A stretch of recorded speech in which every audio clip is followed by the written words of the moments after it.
तो भोजन तो कराना ही पड़ेगा। फिर लगा कि गुरुजी कहते एक भगवान होते हैं तो ये दो कैसे आ गए, पूछ तो लूं सब कम से कम। तब प्रभु आपसे तो परिचित हूं, आप राम जी हैं, पर ये साथ में कौन है? राम जी बोले ये मेरी धर्म पत्नी जानकी है। अच्छा, बड़ी सुंदर थाली लगाई, भोजन प्रसादी कराया और भगवान को विदाई दी। जो बेचारे को प्रसाद रूप में मिला तो पाया, वरना एकादशी तो होनी थी। और आश्रम में जाकर बोला, जब महीने में दूसरी एकादशी आई तो बोला गुरुजी इस बार थोड़ा बड़ा चढ़ाकर राशन देना। बोले क्यों? कहा वहां एक भगवान की बात करते दो दो भगवान आते, मैं तो एकादशी मेरी हो गई, मैं भूखा ही रह गया। भगवान गुरुदेव को लगा ये ज्यादा खाता है, इसलिए कह रहा थोड़ा भूखा रह गया, थोड़ा बढ़ा के दे देना। बढ़ा के दिया। आज फिर आया, फिर नहा धोकर पवित्रता से बनाया और इस बार अकेले नहीं बुलाता, मैया जानकी को भी बुलाता है साथ में और कहता है क्या कि सीता राम आइए मेरे राम आइए, मेरे भोजन का भोग लगाइए। सीता राम आइए मेरे राम आइए, मेरे भोजन का भोग लगाइए। इतना कहा तो राम जी अकेले नहीं आए, इस बार तो लक्ष्मण जी भी आ गए। बोले एक को बुलाता तो दो आते, दो को बुलाता तो तीन आ जाते। आज भी एकादशी होनी है। बड़ा प्रेम से भाव से प्रसादी कराई और जब राम जी जाने लगे तो पीछे से हाथ पकड़ लिया। बोले प्रभु एक बात पूछूं? बोले पूछो। कि अगली जब एकादशी आएगी अगले महीने की तो ये बताकर जाओ कि तुम कितने आओगे। भगवान बोले मतलब? बोले मतलब ये कि मैं उसी प्रकार से राशन लाऊंगा, मेरी हर बार एकादशी हो जाती है। भगवान मुस्कुराए और मुस्कुरा कर चले गए। बोले ये नहीं बताएंगे पर आएंगे जरूर। अब तो गया और जाकर महीना जब दूसरा आया, दूसरे महीने की एकादशी आई तो गुरुजी से बोला गुरुजी थोड़ा बड़ा चढ़ा कर देना। बोले क्यों? बोले एक नहीं दो नहीं तीन तीन भगवान आने लगे। गुरुजी को हंसी आई। बोले खाता तो है पर इसका मतलब ये नहीं कि इतना इतना राशन अकेला खा जाता है, ये क्या करता है? अच्छा एक काम करो, दे दो इसको, पर इसके पीछे पीछे जाकर ये देख रहा है कि इतने राशन का करता क्या? उनको ये समझे नहीं था कि भगवान इसके पास आते होंगे। और इस बार गया पीछे पीछे गुरुदेव भी गए छुप के देखने के लिए इसने राशन का करता क्या। और इस बार क्या किया, राशन का कट्टा एक तरफ रख दिया और बैठ गया है आसन लगाकर। बनाया बनाया कुछ नहीं और सीधे सीधे बुलाने लगा और कहता है क्या कि लक्ष्मण राम आइए, सीता राम आइए, मेरे भोजन का भोग लगाइए, मेरे भोजन का भोग लगाइए, मेरे भोजन का भोग लगाइए।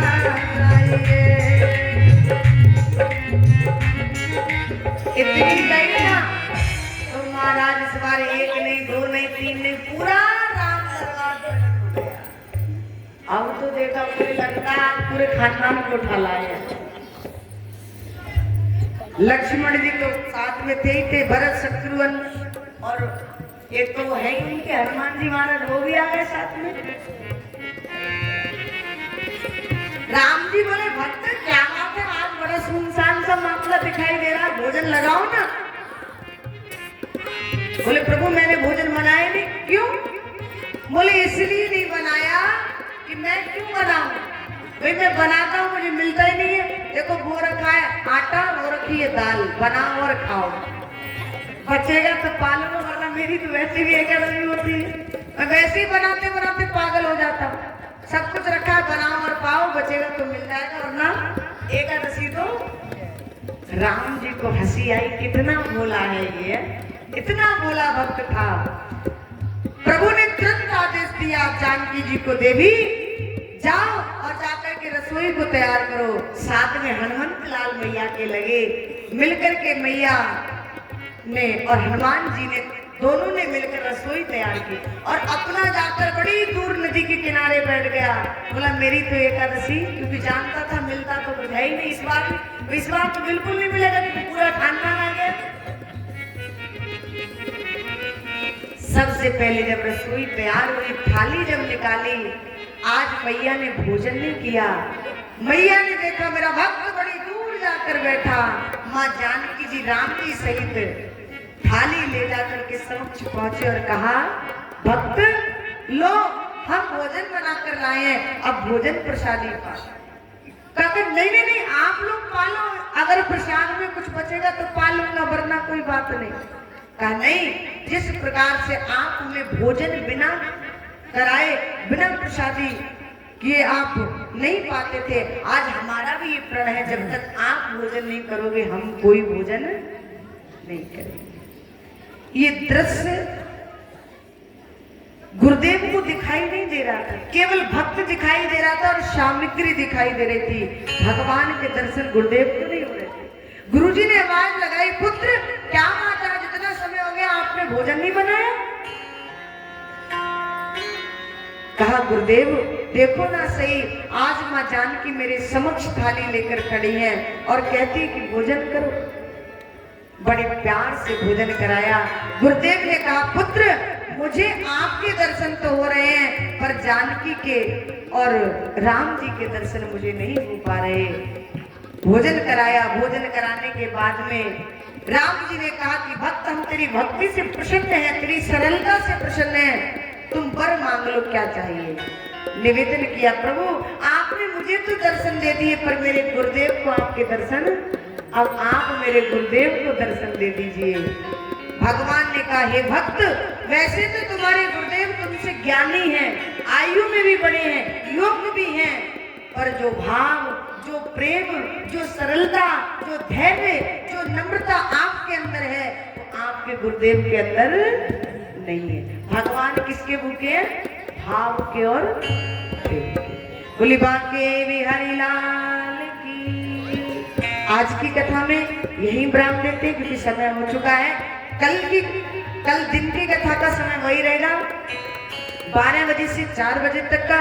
सभी से निवेदन, देखो आप लोग रात में तो थोड़ा संख्या बढ़ जाती, पर दिन में नहीं आते, तो माताओं से निवेदन है कि रात को तो सहयोग करती हैं आप लोग, थोड़ा दिन में भी कर दो। देखो हम वैसे कुछ नहीं कह रहे हैं आपसे, केवल बस कथा सुनने के लिए आ जाया करें, क्योंकि कथा वाचक का मन तभी लगता है जब श्रोता होते, और जब श्रोता नहीं होते ना तो मन कथा में नहीं लगता। आप लोग रात में आते, बड़ा अच्छा लगता है कथा कहते हुए, और दिन में गिने चुने 2-4 माताएं आती है बस। तो सभी से निवेदन है ज्यादा से ज्यादा संख्या में आए दिन की कथा में, और भगवान की रसमयी कथा का लाभ ले। बोली बांके बिहारी लाल की जय। आएगा 2 मिनट नाम संकीर्तन करते हुए आरती की ओर से।